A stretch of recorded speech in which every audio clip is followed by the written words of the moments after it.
Приветствуем наших подписчиков и гостей канала Эзотерика для тебя. Друзья, мы вас всех приветствуем в изобилии и достатке.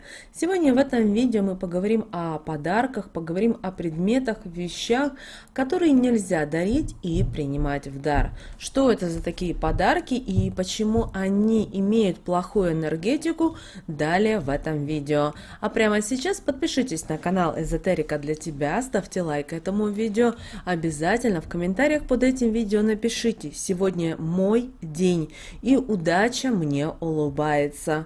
Да будет так, так и есть. И обязательно поделитесь этим видео с теми, кому вы знаете, что эта информация будет полезна и важна. Вы знаете, есть такие вещи в нашей жизни, которые нельзя и дарить, нельзя и принимать в дар. И каждой вещичке, предмету присуща своя энергетика. Поэтому, когда вы будете дарить неправильные вещи, вы сами будете притягивать в жизнь человека как положительные события, так и разного рода неприятности. А когда на примете один из таких подарков, вы можете нарушить даже свое энергетическое поле, что повлечет за собой неприятности в вашей жизни. Потому что все-таки подарки – это неотъемлемая часть нашей жизни. Мы дарим их и получаем. То есть целый ряд предметов, которые не стоит дарить и принимать, для того, чтобы не привлечь беду и неприятности, как в чужую жизнь, так и в свою. И это связано с определенными народными приметами и поверьями, которые передавались из поколения в поколение. Что же это за такие подарки? Во-первых, это ножи. Ножи категорически нельзя дарить. Также не нужно дарить любые острые предметы. Это могут быть и вилки, это могут быть кинжалы, булавки, ножницы, маникюрные наборы. Все, что острое, знаете, оно притягивает негативную энергетику.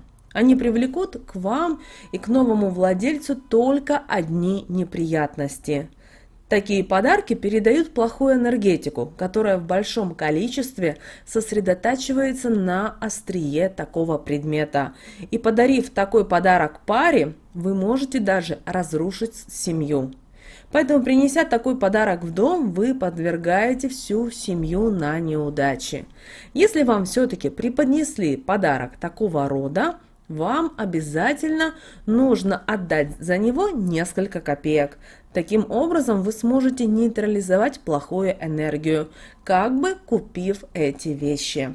Следующее, что не нужно дарить и принимать в дар, это зеркало. Зеркало имеет магически определенные свойства. Не нужно их дарить и принимать в дар. Зеркалам свойственно впитывать в себя энергию, и будь то она хорошая или плохая. У многих даже народов зеркало считается плохим атрибутом.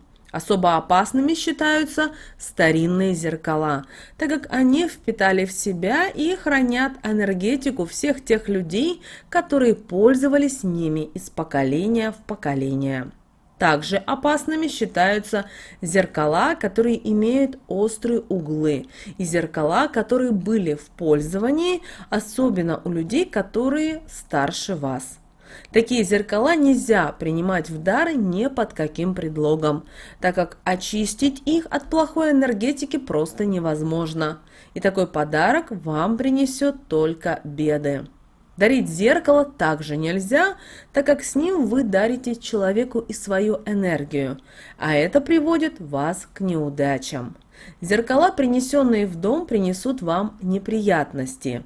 Если уж вы не смогли отказаться от такого подарка, посыпьте его солью и заверните в мокрую ткань, чтобы оно полежало так несколько часов.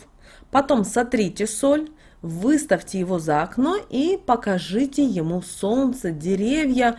Это делается для того, чтобы напитать его положительной энергией. Но это не относится к старинным, подаренным старшим человеком и зеркалам с острыми углами, потому что они действительно чрезвычайно опасны. Следующее, что не нужно дарить, это кошелек. Нет, в принципе его можно дарить, но делать это, наверное, нужно правильно. Если его подарить неправильно, то нищета, безденежье станет вашим спутником и того, кому вы сделали такой вот неуклюжий подарок. Нельзя дарить пустой кошелек, потому что это изначально символ отсутствия денег. Перед тем, как дарить кошелек, в него обязательно нужно положить какую-нибудь купюру. Тогда у человека, которому вы его подарите, будут финансы и удача. Но нужно с таким подарком опять же быть осторожным, чтобы не передарить свою энергию денег в другие руки. Кошелек также должен быть новым. И даря старый кошелек, вы отдаете свои финансы. Да, сейчас кто-то спросит, а что, разве можно подарить старый кошелек? Есть такие люди, которые умудряются так сделать. Кошелек должен, помните, иметь темные оттенки, либо быть красного цвета. Светлые оттенки у нас ассоциируются с водой и воздухом.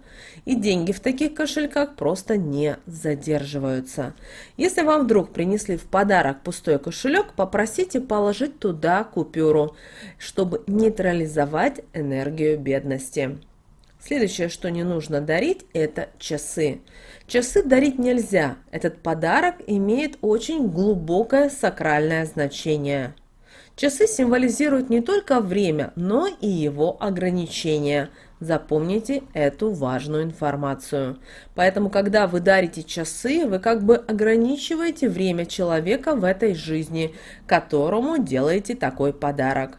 Поэтому часы нельзя дарить, они сокращают жизнь тому, кому вы их дарите. Если часы, которые вам подарили, сломаются или станут, то вас ждут большие неприятности и неудачи.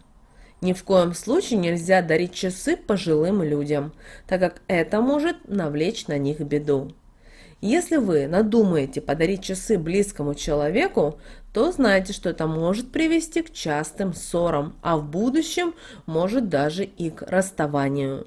Если вам сделали такой подарок, чтобы обезвредить его, за часы нужно заплатить, хотя бы мелкой купюрой, и сразу же поставить правильное время на них. Если же вы очень настроены, очень преподнести такой подарок кому-то, также возьмите за это денежку. Подарок, знаете, это энергия, которую вы обмениваетесь с человеком, которому вы преподносите презент, или наоборот, берете энергию от человека, который вам делает подарок. И выбирать их нужно, не только обращая внимание на вкусы того, кому вы собираетесь делать подарок, но и желательно изучать, что правильно дарить, чтобы не создавать себе и другим проблем. Получается, вроде подарок это хорошо и несет хороший посыл, а в результате выходит все наоборот, и беды приходят, и несчастье в дом или в семью. Поэтому лучше не спешить и правильно подходить к этому вопросу, и не забывать, что для того, чтобы нейтрализовать плохой подарок, который вам преподнесли, заплатите за него символическую плату. Помните об этом простом правиле.